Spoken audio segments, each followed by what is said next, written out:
ನಮಸ್ಕಾರ. ಧನುರಾಶಿಯವರಿಗೆ 2026 ಒಂದು ವಿಚಿತ್ರವಾದ ವರ್ಷ. ನಿಜ ಹೇಳಬೇಕಂದ್ರೆ.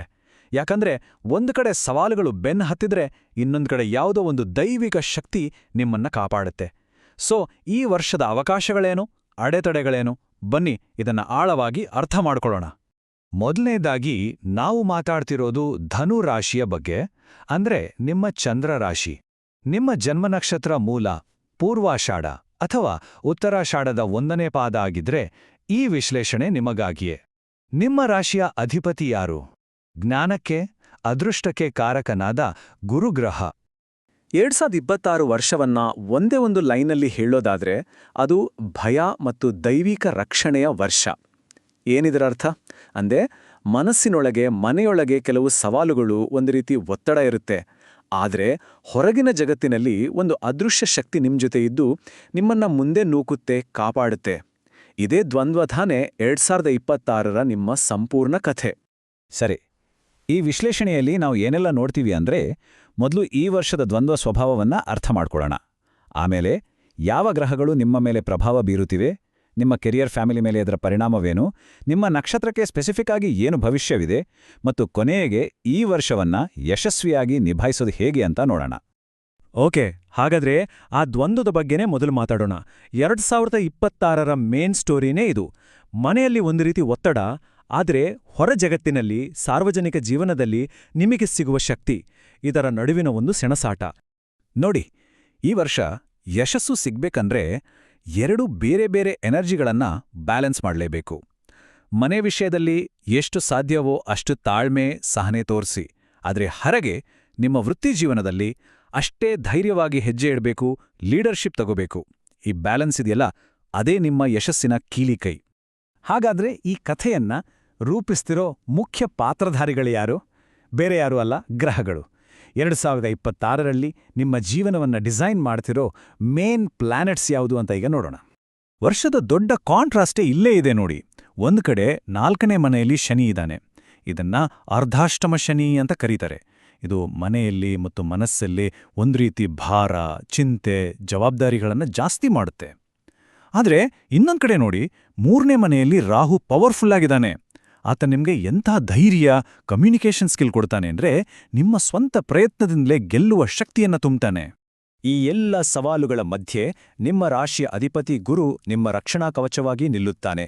ವರ್ಷದ ಆರಂಭದಿಂದ ಜೂನ್ 1ರವರೆಗೆ ನಿಮ್ಮ ಪಾರ್ಟ್ನರ್ಶಿಪ್ಗಳಿಗೆ ಸಪೋರ್ಟ್ ಮಾಡ್ತಾನೆ. ಆಮೇಲೆ ಜೂನ್ 2ರಿಂದ ಅಕ್ಟೋಬರ್ 30ರವರೆಗೆ 8ನೇ ಮನೆಯಲ್ಲಿ ಉಚ್ಚನಾಗಿ ಒಂದು ವಿಪರೀತ ರಾಜಯೋಗವನ್ನ ಕೊಡ್ತಾನೆ. ಅಂದ್ರೆ ಕಷ್ಟದ ಸಮಯದಲ್ಲಿ ಇದ್ದಕ್ಕಿದ್ದ ಹಾಗೆ ಎಲ್ಲೋ ಒಂದು ಕಡೆಯಿಂದ ಸಹಾಯ, ಲಾಭ ಸಿಗುತ್ತೆ. ಕೊನೆಗೆ ಅಕ್ಟೋಬರ್ 31ರ ನಂತರ ನಿಮ್ಮ ಭಾಗ್ಯಸ್ಥಾನಕ್ಕೆ ಬಂದು ನಿಮ್ಮ ಲಕ್ಕನ್ನ ಮತ್ತೆ ವಾಪಸ್ ತರ್ತಾನೆ. ಈ ಗ್ರಹಗಳ ಆಟ ಬರೀ ಆಕಾಶದಲ್ಲಿ ನಡೆಯೋದಿಲ್ಲ, ನಮ್ಮ ದಿನನಿತ್ಯದ ಜೀವನದಲ್ಲೇ ಇದರ ಎಫೆಕ್ಟ್ ಕಾಣೋದು. ಹಾಗಾದ್ರೆ ನಿಮ್ಮ ಕೆರಿಯರ್, ಹಣಕಾಸು ಮತ್ತು ಫ್ಯಾಮಿಲಿ ಲೈಫ್ ಮೇಲೆ ಇದೆಲ್ಲ ಹೇಗೆ ಪರಿಣಾಮ ಬೀರುತ್ತೆ ಅಂತ ಈಗ ನೋಡೋಣ. ಹಾಗಾದ್ರೆ ಈ ವರ್ಷ ನಿಮ್ಮ ಫೋಕಸ್ ಎಲ್ಲಿರ್ಬೇಕು? ಸಿಂಪಲ್. ವೃತ್ತಿಯಲ್ಲಿ ಧೈರ್ಯವಾಗಿ ಮುಂದೆ ನುಗ್ಗಿ, ಕುಟುಂಬದಲ್ಲಿ ತಾಳ್ಮೆ ಇರಲಿ, ಹಣಕಾಸಿನ ವಿಷಯದಲ್ಲಿ ಸ್ವಲ್ಪ ಎಚ್ಚರದಿಂದಿರಿ ಮತ್ತು ಪರ್ಸನಲ್ ಎಫರ್ಟ್ ಹಾಕೋದ್ರಲ್ಲಿ ಧೈರ್ಯ ತೋರಿಸಿ. ಈ 4 ಕ್ಷೇತ್ರಗಳನ್ನ ಬ್ಯಾಲೆನ್ಸ್ ಮಾಡೋದೇ ನಿಮ್ಮ ಈ ವರ್ಷದ ಗೋಲ್. ಕೆರಿಯರ್ ವಿಷಯಕ್ಕೆ ಬಂದ್ರೆ 2026 ಸಂಪೂರ್ಣವಾಗಿ ನಿಮ್ಮ ಸ್ವಂತ ಪ್ರಯತ್ನ ಮತ್ತು ಧೈರ್ಯದ ಮೇಲೆ ನಿಂತಿದೆ. ನೀವಾಗಿಯೇ ಮುಂದೆ ಹೋಗಿ ಕೆಲಸ ಮಾಡಿದ್ರೆ ಮಾತ್ರ ಯಶಸ್ಸು. ಅದರಲ್ಲೂ sales, marketing, social media, content creation ಫೀಲ್ಡ್ನಲ್ಲಿದ್ರೆ ನಿಮಗೆ ತುಂಬಾನೇ ಒಳ್ಳೆಯದಾಗುತ್ತೆ. ಆದರೆ ಒಂದೇ ಒಂದು ವಾರ್ನಿಂಗ್: ಶನಿಯ ಪ್ರಭಾವದಿಂದ ಮನೆ ಟೆನ್ಷನನ್ನ ಆಫೀಸ್ಗೆ ತರುವ ಸಾಧ್ಯತೆ ಇದೆ. ಸೊ ಪರ್ಸನಲ್ ಮತ್ತು ಪ್ರೊಫೆಷನಲ್ ಲೈಫ್ ಮಧ್ಯೆ ಒಂದು ಗೆರೆ ಎಳೆಯೋದು ತುಂಬಾನೇ ಮುಖ್ಯ. ಇನ್ನು ಹಣಕಾಸಿನ ವಿಷಯದಲ್ಲಿ ಈ ವರ್ಷದ ಮಂತ್ರ ಧೈರ್ಯದ ಜೊತೆಗೆ ಎಚ್ಚರಿಕೆ.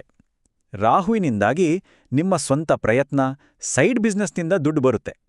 ಜೂನ್-ಅಕ್ಟೋಬರ್ ಮಧ್ಯೆ ಗುರುವಿನಿಂದ ಅನಿರೀಕ್ಷಿತ ದುಡ್ಡು ಬರುವ ಯೋಗ ಕೂಡ ಇದೆ. ಆದರೆ ಶನಿಯ ಪ್ರಭಾವದಿಂದ ಮನೆ, ಆಸ್ತಿ ಅಥವಾ ಗಾಡಿ ಮೇಲೆ ದೊಡ್ಡ ಖರ್ಚು ಬರಬಹುದು. ಹಾಗಾಗಿ ರಿಸ್ಕಿ ಇನ್ವೆಸ್ಟ್ಮೆಂಟ್ಸ್ಗಳಿಂದ ದೂರ ಇರಿ. ಪ್ರತಿಯೊಂದು ಖರ್ಚನ್ನು ಪ್ಲಾನ್ ಮಾಡಿ. ಈ ವರ್ಷ ನಿಮ್ಮ ಅತಿ ಹೆಚ್ಚು ಗಮನ ಬೇಕಾಗಿರೋದು ಕುಟುಂಬದ ಕಡೆಗೆ.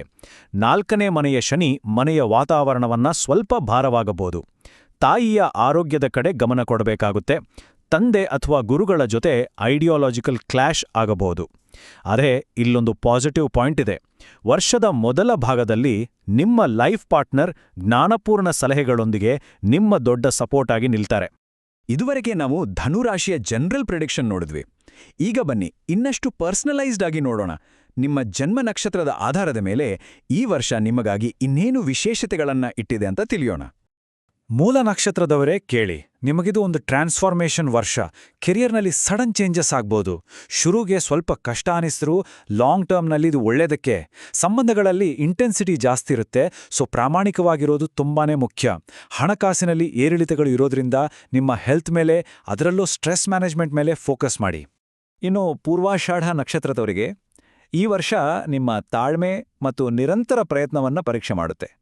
ಕೆರಿಯರಲ್ಲಿ ನಿಮ್ಮ ಹಾರ್ಡ್ ವರ್ಕ್ಗೆ ವರ್ಷದ ಕೊನೆಗೆ ಖಂಡಿತ ಒಳ್ಳೆ ರಿಸಲ್ಟ್ ಸಿಗುತ್ತೆ. ಅಲ್ಲಿವರೆಗೂ ತಾಳ್ಮೆ ಕಳ್ಕೊಳ್ಬೇಡಿ. ಪ್ರೀತಿಯ ವಿಷಯದಲ್ಲೂ ಅಷ್ಟೇ, ಸಹನೆ ಬೇಕು. ಫೈನಾನ್ಸ್ ಸ್ಟೇಬಲ್ ಆಗಿರುತ್ತೆ, ಅದೇ ಓವರ್ ವರ್ಕ್ ಮಾಡಿ ಆರೋಗ್ಯ ಹಾಳು ಮಾಡ್ಕೊಬೇಡಿ ಅಷ್ಟೇ. ಉತ್ತರಾಷಾಢ ಒಂಡನೇ ಪಾದದಲ್ಲಿ ಹುಟ್ಟಿದವರಿಗೆ ಇದು ಅಧಿಕಾರ ಮತ್ತು ಜವಾಬ್ದಾರಿಯ ವರ್ಷ. ಕೆರಿಯರ್ನಲ್ಲಿ ಪ್ರಮೋಷನ್ ಅಥವಾ ಹೈಯರ್ ಪೊಸಿಷನ್ ಸಿಗುವ ಸ್ಟ್ರಾಂಗ್ ಚಾನ್ಸಸ್ ಇದೆ. ಇದರಿಂದಾಗಿ ವರ್ಕ್ ಲೈಫ್ ಬ್ಯಾಲೆನ್ಸ್ ಮಾಡೋದು ನಿಮಗೆ ದೊಡ್ಡ ಚಾಲೆಂಜ್ ಆಗಬಹುದು. ಹಣಕಾಸಿನ ವಿಚಾರದಲ್ಲಿ ನಿಮ್ಮ ಡಿಸಿಪ್ಲಿನ್ ಪ್ಲಾನಿಂಗ್ ಒಳ್ಳೆ ರಿಸಲ್ಟ್ ಕೊಡುತ್ತೆ. ಆರೋಗ್ಯ ಸಾಮಾನ್ಯವಾಗಿ ಚೆನ್ನಾಗಿರುತ್ತೆ. ಸರಿ, ಇಲ್ಲಿಯವರೆಗೆ ಏನೆಲ್ಲ ನಡೀತೆ ಅಂತ ನೋಡಿದ್ವಿ. ಈಗ ಈ ವರ್ಷವನ್ನ ಯಶಸ್ವಿಯಾಗಿ ನಿಭಾಯಿಸಲು ಏನ್ ಮಾಡಬೇಕು ಅಂತ ತಿಳಿಯೋಣ. ಇದನ್ನ ನಿಮ್ಮ 2026ರ ಪ್ಲೇಬುಕ್ ಅಂತ ಅಂದ್ಕೊಳ್ಳಿ. ನಿಮ್ಮ ಕ್ಯಾಲೆಂಡರ್ನಲ್ಲಿ ಈ 4 ಡೇಟ್ಗಳನ್ನು ಮಾರ್ಕ್ ಮಾಡ್ಕೊಳ್ಳಿ. ಮಾರ್ಚ್ 3ರ ಚಂದ್ರಗ್ರಹಣ ಒಂದು ಟೆಸ್ಟಿಂಗ್ ಟೈಮ್. ಆದರೆ ಜೂನ್ 2ರಿಂದ ಗುರುವಿನ ಬಲದಿಂದ ನಿಮಗೆ ಪ್ರೊಟೆಕ್ಷನ್ ಶುರುವಾಗುತ್ತೆ. ಅಕ್ಟೋಬರ್ 31ರಿಂದ ಅದೃಷ್ಟ ನಿಧಾನವಾಗಿ ವಾಪಸ್ ಬರಲಾರಂಭಿಸುತ್ತೆ.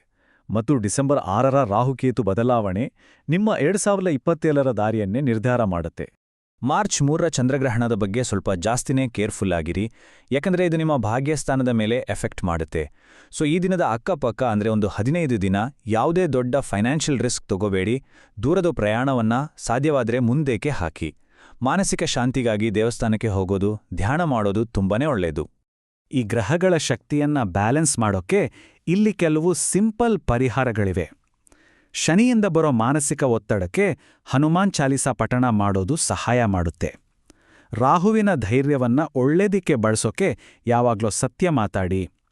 ಕೇತುವಿನಿಂದ ಬರೋ ಭಿನ್ನಾಭಿಪ್ರಾಯಗಳನ್ನು ಕಡಿಮೆ ಮಾಡೋಕೆ ಗಣೇಶನ ಪೂಜೆ ಮಾಡಿ ಹಿರಿಯರಿಗೆ ಗೌರವ ಕೊಡಿ.